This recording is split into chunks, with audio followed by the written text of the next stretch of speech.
The silence of the night was shattered by the unmistakable sound of gunshots, three sharp cracks slicing through the stillness. But what came next was far more chilling. A cold wind blew through the trees as the life of a young woman was snuffed out in the darkness of rural Dorchester County. Her screams, her final moments, unheard by the world. All that remained was a burning car, its flames rising high into the night sky like a twisted beacon. In that fiery wreck, the world would soon learn the horrifying truth. This wasn't just an accident, but a meticulously planned murder. But the real shock wasn't the flames. It was the fact that the killer was someone close, someone trusted, someone who, just hours before, had been part of a routine they thought was safe. This is the story of Marion Bowman Jr., a man who spent years on death row before meeting the very end he had planned for another. But what made him snap? What dark impulses pushed him to take the life of a woman he once knew? The questions linger, but the answers are chilling. Viewer discretion is strongly advised. What we're about to delve into is not easy to hear, and it's not for the faint of heart. This case, like so many, is a painful reminder of how trust can be shattered, how the unthinkable can unfold in the quietest of places. We urge you to proceed with caution, but also to understand that this is a story that must be told, no matter how disturbing. Before we begin, take a moment to reflect. Where are you watching from today? Leave a comment and let us know. Your engagement keeps these stories alive. We also want to extend our most sincere gratitude to all our subscribers, both past and present. You've helped us grow, helped us reach more people, and raised awareness about these tragic cases. Thank you for your likes, shares, and comments. You make a difference. It was a bitterly cold night just after 7:50 p.m. on February 16, 2001, in the quiet countryside of Dorchester County. A man was driving down the isolated nursery road, his headlights sweeping across the edges of the trees. Suddenly, something caught his attention. A small blue sedan, parked unusually close to the tree line. The vehicle was dark, with its lights off and the windows slightly ajar. It didn't look like it had broken down, but more like it had been abandoned in a rush. The driver briefly considered stopping, but decided against it.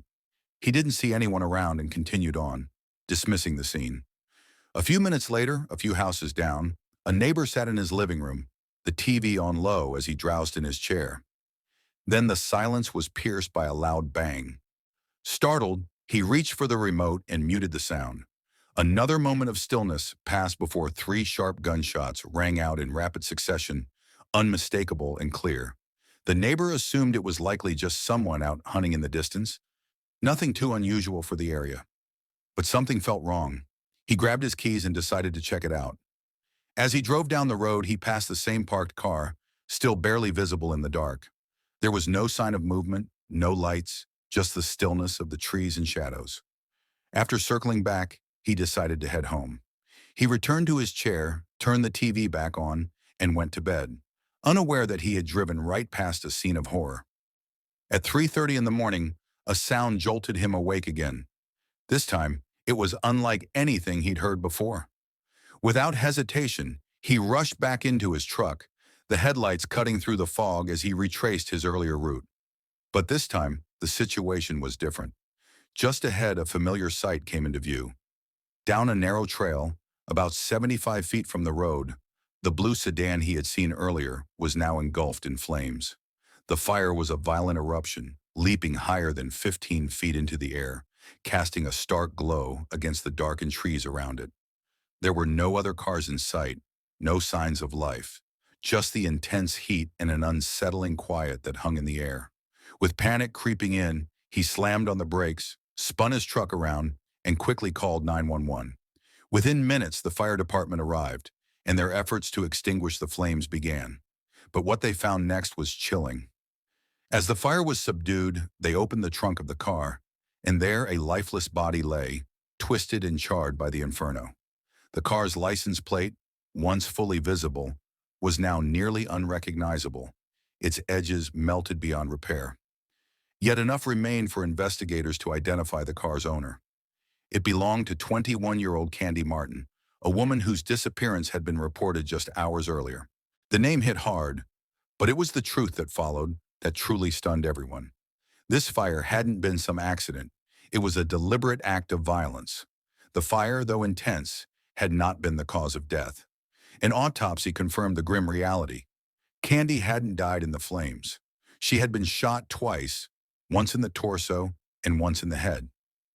There were no bullets recovered from her body, but the scene on Nursery Road told a chilling story. Scattered nearby, the investigators found 6.380 shell casings, silent markers of the attack. As they sifted through the evidence, even the smallest details began to stand out. Strands of hair, the back of an earring, seemingly trivial fragments, but ones that would later tell the full story of that night. But the search didn't end there. Moving beyond the road, through the dense pine straw and underbrush, the investigators followed a trail of blood that led deeper into the woods. About 30 feet in, they found a single black dress shoe, more blood, and broken branches underfoot. DNA tests would later confirm that all of this, these traces of blood, these signs of a brutal encounter, belonged to Candy Martin. What had occurred that night hadn't been a quick and violent end. It had been far more sinister, and the truth was just beginning to unfold. The day before Candy's body was discovered, Marion Bowman Jr. was cruising around town with his sister Yolanda and cousin Katrina. As they drove through downtown Branchville, Marion spotted Candy sitting in her car, speaking to a man. Marion immediately ordered Yolanda to pull over. Candy was more than just a childhood friend. She had been a casual partner and a frequent client to whom Marion sometimes sold crack. According to Marion, she owed him money. He rolled down his window, trying to grab her attention, but Candy waved him off, asking him to wait as she was in the middle of a conversation. That moment was enough to set Marion off. He shouted curses loud enough for people around them to hear, and in front of 3 witnesses, he blurted out, "I'm going to take care of that tonight." By 7:30 p.m. that evening, Candy drove Marion and his cousin James Gadsden to a house where they had been drinking. She was giving them a ride to a party in her small blue Ford Escort when Marion told her to take a detour to Nursery Road. It was already dark by the time they arrived. Marion ordered Candy to turn off the car's headlights, and she stayed in the vehicle while Marion and James got out. As they walked down the road, Marion made a disturbing comment to James, hinting that he suspected Candy might be wearing a wire. He also shared his plan with James. He intended to kill her. A few minutes later, they turned back toward the car. Candy, sensing something was wrong, got out and began walking up the road. Marion followed closely behind her, and James trailed them both, his heart racing. Then, without any warning, Marion pulled out a gun and fired 3 shots. The air was shattered by Candy's piercing scream as she turned and sprinted toward James, her panic evident in every step. But then something stopped her. She turned back to face Marion, her voice cracking with desperation as she begged, "Please don't shoot me. I have a child to care for." But Marion showed no mercy. Without a second thought, he raised the gun again and fired 2 more shots. Candy crumpled to the ground, her final breath escaping her in that instant. She was gone. James, frozen by fear, scrambled back into the car, his heart pounding with terror. Meanwhile, Marion, showing no emotion, dragged Candy's lifeless body into the woods with calculated ease. When he returned, Marion climbed into the driver's seat of her car, a twisted grin spreading across his face. "I shot that expletive in the head," he said nonchalantly, the brutal reality of his actions not fazing him. As he drove back into town, his warning to James was sharp and unmistakable. If James ever breathed a word of this, his life would be next. What followed wasn't panic. It was chillingly deliberate. Marion treated Candy's car like his own, driving it aimlessly around town. He tried to sell it outside a club, but when no one was interested, he just kept driving, picking up strangers as if nothing out of the ordinary had happened. Around 3 a.m., Marion pulled into Travis Felder's driveway and asked for a ride. Travis agreed, following Marion back out to Nursery Road. There, Marion pulled over and disappeared into the woods, leaving Travis confused but obedient. When Marion returned, he was dragging something. Candy's body, lifeless and cold, her feet dragging along the ground. He opened the trunk and shoved her inside. The light from the trunk briefly illuminated her face, and that's when Marion spoke again. "You didn't think I'd do it, did you?" he asked casually. Then with a chilling matter-of-factness, he added, I killed Candy Martin. Without a pause, Marion set the car on fire, the flames racing up the sides, engulfing the vehicle with shocking speed. The fire lit up the night sky, a fiery beacon of destruction. Once the flames had consumed the car, Travis drove Marion back to Branchville. They returned home as though nothing had happened, as if it were just another ordinary night. By morning, however, everything had changed. Police had arrested Marion, finding Candy's wristwatch in his pocket. Hours later, he was officially charged with her murder and the subsequent arson. He was offered a plea deal, life in prison, but rejected it, insisting he was innocent. Marion claimed that Candy had given him the wristwatch in exchange for drugs, a story he used to explain why he was in possession of it. He also argued that Candy had bought crack from him in the past, sometimes even trading sex for it. Marion, who was married at the time, claimed that he and Candy had been in an affair, which explained why forensic experts had found his DNA on the victim. But in court, the case against Marion was too strong to deny. Witnesses testified, and the physical evidence backed up the story he had already told. The facts were inescapable, and all evidence pointed to one man, Marion Bowman. On May 24, 2002, the jury didn't deliberate long. After just 3 hours, they found Marion guilty of murder. His fate was sealed. Marion Bowman was sentenced to death for the brutal murder and also received a 10-year sentence for arson. But the story didn't end there. It ignited a relentless 2-decade-long legal battle. His attorneys fought tirelessly, trying every avenue they could find. They painted a picture of a troubled youth, one who had been raised in a chaotic environment. They argued that Marion's life had been marred by hardship from an early age, drinking by the age of 10 and dealing drugs by 14. They claimed that the trial had been unjust, accusing the prosecution of withholding crucial evidence and suggesting that race played a significant role in his conviction. Over the next 22 years on death row, Marion worked to craft a different narrative for himself, one his lawyers dubbed the Gentle Giant. He maintained regular contact with his wife, Dorothy, and kept up with the daughter born just 6 months after his arrest. Through letters and phone calls, he watched his granddaughter grow up.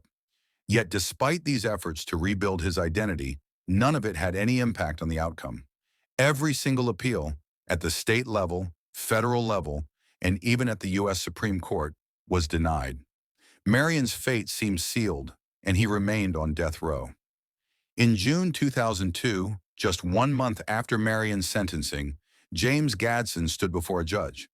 But his case would take a different turn. Rather than facing a murder charge, James accepted a plea deal, pleading guilty to accessory after the fact and failing to report the crime. He was sentenced to 20 years in prison. However, James didn't serve even half of his sentence. He was granted parole after just under 5 years, but his freedom was short-lived. A parole violation sent him back behind bars where he would remain for nearly 5 more years. Travis Felder, on the other hand, struck his own deal. He avoided any prison time entirely. Instead of facing charges for arson and accessory to murder, Travis pled guilty to being an accessory after the fact regarding the arson and was sentenced to 3 years of probation. He left the courthouse with no jail time, only a record and a warning. On January 3, 2025, after spending over 22 years on death row, Marion's execution date was finally set. He was given 3 options: firing squad, electric chair, or lethal injection. On January 17, Marion chose lethal injection. Then on January 31, 2025, Marion Bowman Jr. stepped into his final day. For his last meal, he requested an elaborate spread: fried shrimp, oysters, fish, chicken wings, chicken tenders, onion rings, banana pudding, German chocolate cake, pineapple juice, and cranberry juice. The day before his execution, Marion's legal team released a 58-page collection of poems he had written during his time on death row. Titled My Thoughts, it was a final attempt to leave something behind. Strapped to the gurney, Marion remained silent. Instead, his lawyers read his final statement aloud. Despite every effort to delay the inevitable, Marion Bowman Jr. faced his final day with the same defiance he had carried through his years on death row. "I did not kill Candy Martin," he declared, his voice steady as he maintained his innocence. "I am innocent of the crimes I'm here to die for." He continued, speaking directly to her family. I understand the pain you feel. I know you're angry, and if my death brings you some relief and the ability to cherish the good memories, then perhaps it will have served a purpose. I hope you find peace. In his final words, Marion did not address the victims' families, but instead focused on the one person who had stood by him. I will always love you, he said, his gaze fixed on a woman who had been his wife, though they had never touched outside of the prison walls. They had met through letters 5 years earlier and married just months before his execution. No matter what, our love is uncontrollable. There are no words, no definitions. I'm thankful for what we had. Always live for me and enjoy life. Give Monkey a hug for me. No, I'm not scared. It's cold in here, but I'm at peace. I'm ready to go home. As his attorney read the final statement aloud, Marion's breathing grew shallow. With one last exhale, his chest ceased to rise. The time between his final breath and the doctor's examination felt like a cruel, drawn-out moment. At 6:27 p.m., Marion Bowman Jr. was pronounced dead. He was 44 years old. Just 5 days after Marion's execution, another awaited its turn.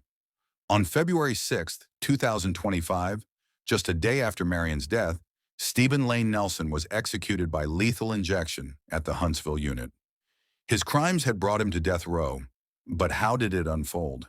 It was March 3, 2011, a quiet Thursday morning at North Point Baptist Church in Birmingham, Alabama. Pastor Clint Dobson, 28 years old, sat behind his desk, calm and thoughtful, a man who took the time to remember names and genuinely care for his congregation. Judy Elliott, 69, the church secretary, typed away, focused on her work.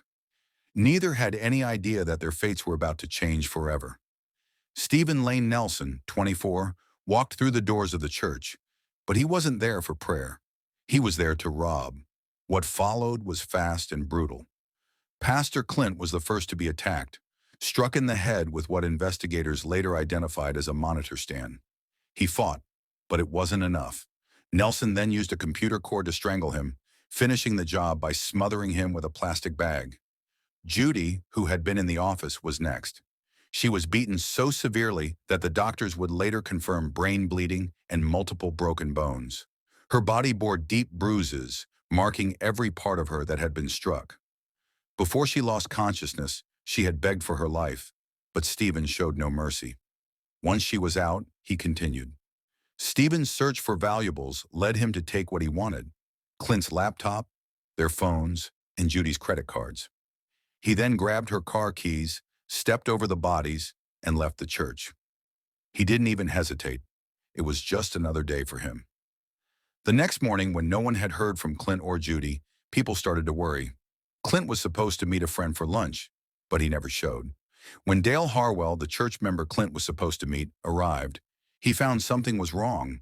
Both Clint and Judy's cars were in the parking lot, but the church felt too quiet. After a few failed attempts to get a response, Dale, growing anxious, called for help, and together with two maintenance workers, they pried open a window to get inside. What they found was horrifying. Inside the office, there was blood, chaos, and the battered bodies of Clint and Judy. John Elliott, Judy's husband, was the one to discover his wife, barely recognizable due to the violence she had suffered. She had been left for dead, but against all odds, Judy survived. She remembered everything: who did this to her and why. While the investigation into Clint and Judy's deaths was underway, Stephen went about his day, unbothered. He used the stolen credit cards at a gas station, buying fuel and snacks, and then hit the Parks Mall in Arlington.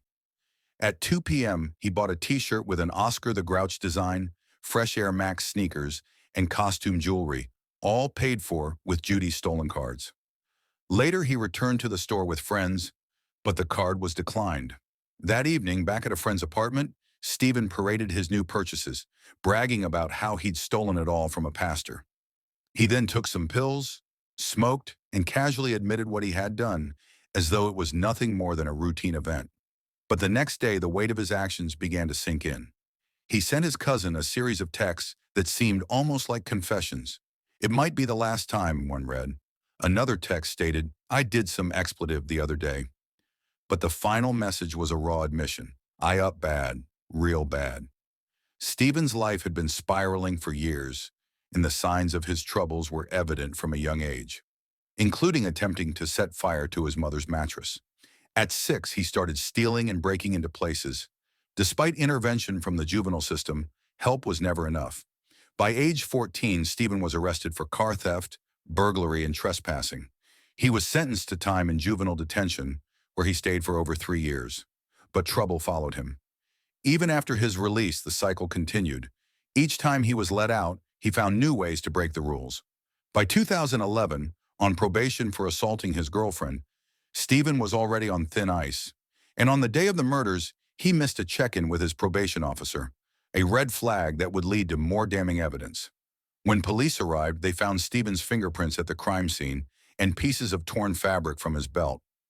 Surveillance footage showed him using the stolen credit cards in public without any sense of guilt.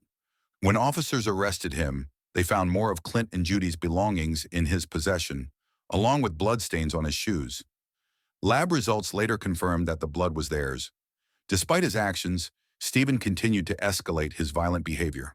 While awaiting trial, he got into several altercations in jail and assaulted guards.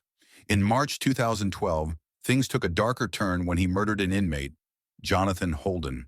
According to reports, a simple comment set Stephen off, and he used a torn blanket to strangle Jonathan to death. As Jonathan's body hung lifeless, Stephen laughed and mocked the situation, an image that would stay with everyone who witnessed it. In October 2012, Stephen's trial began for the murder of Clint Dobson. The jury saw the overwhelming evidence: surveillance footage, credit card charges, and the bloody clothes from Clint's body. But what truly sealed his fate was the revelation of his violent behavior in jail. During his trial, Stephen tried to shift the blame, but the jury wasn't fooled. They convicted him of capital murder, and just days later, he was sentenced to death. After the verdict, Stephen's violent tendencies didn't cease. He vandalized the courtroom by yanking apart a fire sprinkler, flooding the room with black liquid, a final act of defiance. After that, the state took control of his fate. Stephen Nelson spent the next 12 years fighting his conviction, filing appeals to every court, including the U.S. Supreme Court. But his destiny had already been sealed. But on February 6, 2025, his time ran out. He was executed by nitrogen hypoxia, a controversial method that deprives the body of oxygen through the inhalation of nitrogen gas. His last meal was a simple fast food order: a beefy 5-layer burrito, chicken chalupa, tacos, chips, and Mountain Dew. His final words were a mix of regret and defiance, apologizing to the family of his victims while also calling out Michigan's governor for not intervening in his case. At 6:21 p.m., Stephen's breathing slowed, his body went still, and by 6:36 p.m., he was officially pronounced dead. At the same time James Dennis Ford's fate was unfolding, another man was facing his final moments in a different state, but the outcome would be the same. Richard Tabler, having spent nearly 2 decades on death row, was about to meet his end. The events that led him to this point were both chilling and senseless. The story began on November 18, 2004, a week before Thanksgiving. Richard, then 25, had a heated dispute with his former boss, Muhammad Amina Ramuni, who managed a local strip club called Teasers. The altercation quickly escalated, and Richard claimed that Muhammad had threatened his family. That was the breaking point. Richard's need for revenge consumed him, but he didn't act impulsively. Instead, he meticulously planned the attack. Richard borrowed a 9mm pistol, grabbed a camcorder, and secured a pickup truck, all in preparation for the night ahead. By Thanksgiving night, as most people settled in after a long meal, Richard was making a call, luring Muhammad into a deadly trap. He promised him stereo equipment, cheap, no questions asked. Muhammad, believing it to be a simple deal, agreed to meet at around 2 a.m., unaware that it was all part of Richard's plan. Muhammad didn't come alone. He brought along a friend, Hayam Zed, who was the driver. They arrived at a quiet business lot, expecting just another routine late-night exchange. But Richard and his 18-year-old accomplice, Timothy Payne, were already waiting in the shadows. As soon as Hayam's car pulled in, Richard acted without hesitation. He raised his gun and fired, hitting Hayam first, followed by Muhammad. But Richard wasn't done. He pulled both men from the car, And when he saw Muhammad still breathing, he pulled the trigger again, finishing what he started. Timothy filmed the entire ordeal. Afterward, Richard looted the car for whatever valuables he could find, wallets, bags, and any items of value, and then disappeared into the night. Later, he proudly showed the footage to his roommate, then destroyed the tape. But the most chilling part came when he called the sheriff's office himself, casually confessing to the murders. He even went so far as to tell the dispatcher, "I killed them," and ominously added, "I'm not done yet." 2 days later, Richard proved just how serious he was. The bloodshed of Thanksgiving night wasn't enough for him. He had a list, 11 names, all linked to the strip club Muhammad ran. Richard believed every one of them needed to die. At the top of his list were two young women, 18-year-old Tiffany Dodson and 16-year-old Amanda Benfield. On November 28, 2004, Richard lured them out with promises of drugs, maybe a quick high, maybe more. He drove them to a remote lake, far from help. Once there, the trap was sprung. He pulled out the same gun he had used on Muhammad and Hayam and shot the girls multiple times, leaving them dead in the cold silence. Richard believed the two had betrayed him, thinking they were the ones who had tipped off the police about the previous murders. Whether that was true or not, Richard had made up his mind. He saw them as guilty. The next day, an employee from the U.S. Army Corps of Engineers stumbled upon the girls' bodies. Tiffany was identified almost immediately, but Amanda's identity wasn't confirmed until December 4th, over a week later. Amanda, just 16, had run away from home and found herself dancing at a strip club where she unknowingly crossed paths with Richard. Richard wasn't done taunting the authorities. After the murders, he called the Bell County Sheriff's Office again. This time, however, it wasn't to confess. It was to boast. He bragged about killing Tiffany and Amanda and issued a chilling threat. Unless the strip club was shut down, more people would die. He even hinted at targeting more members of the club's staff and perhaps even law enforcement. But how did Richard end up on this violent path? Born on February 5, 1979, in Terrier County, California, Richard's life was steeped in dysfunction. His father, Robert, didn't want him and pushed for an abortion, a decision that would affect the family for years. The marriage between Richard's parents barely survived his birth. Robert was often absent, working, traveling, drinking, and his mother, Lorraine, wasn't much more present either. She worked long hours, leaving Richard to fend for himself, often in the company of his older siblings. By the age of 10, Lorraine left California, taking Richard with her and bouncing between homes in Florida, Nevada, and back to California. School was a struggle. He failed third grade and had trouble fitting in. At 12, he was diagnosed with ADHD. Though Richard had a soft side, his temper was volatile, and by the time he was an adult, his violent tendencies had only worsened. His criminal history began early: burglary, assault, and even escaping custody while handcuffed. His anger was always simmering beneath the surface. At 19, Richard was already a violent criminal.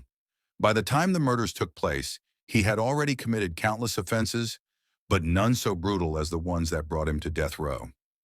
On the same day that Tiffany and Amanda were killed, Richard was arrested, but not for their murders. Instead, police took him in for felony theft. However, detectives soon connected him to the Thanksgiving night murders and began questioning him. After a brief interrogation, Richard confessed to all 4 murders: Muhammad, Hayam, Tiffany, and Amanda. He also implicated Timothy Payne, his accomplice. Despite his confession, Richard pleaded not guilty in court, but the evidence against him was overwhelming. On November 30th, 2004, Richard and Timothy were charged with 2 counts of capital murder for the Thanksgiving night killings. Just 10 days later, Richard faced another capital murder charge for the deaths of Tiffany and Amanda. But Richard quickly changed his story, claiming that his confession had been coerced. The jury didn't buy it. On March 21st, 2007, Richard was convicted, and on April 2nd, he was sentenced to death for the murder of Muhammad, Hayam, Tiffany, and Amanda. Over the next few years, Richard's attempts to delay his execution through various appeals failed. His final act of defiance came in 2008 when he used a smuggled cell phone to threaten Texas State Senator John Whitmer and his family, prompting a statewide prison lockdown. This act sealed any remaining sympathy for him. Despite claiming to have changed and found God, Richard's violent past was too much to overcome.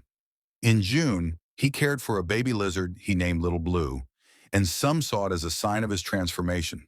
But outside the prison walls, few believed it. Richard's execution was scheduled for February 14th, 2025, just days after his 46th birthday. His final meal was simple, a standard menu from the prison. His final statement was directed at the families of his victims. "There's not a day that goes by that I don't regret my actions. I had no right to take your loved ones from you. I ask and pray that one day you find it in your hearts to forgive me." He ended by thanking his family, legal team, and prison staff for their support. As the drugs flowed, Richard whispered one final apology, and after several deep breaths, his body stilled. At 6:38 p.m., he was pronounced dead.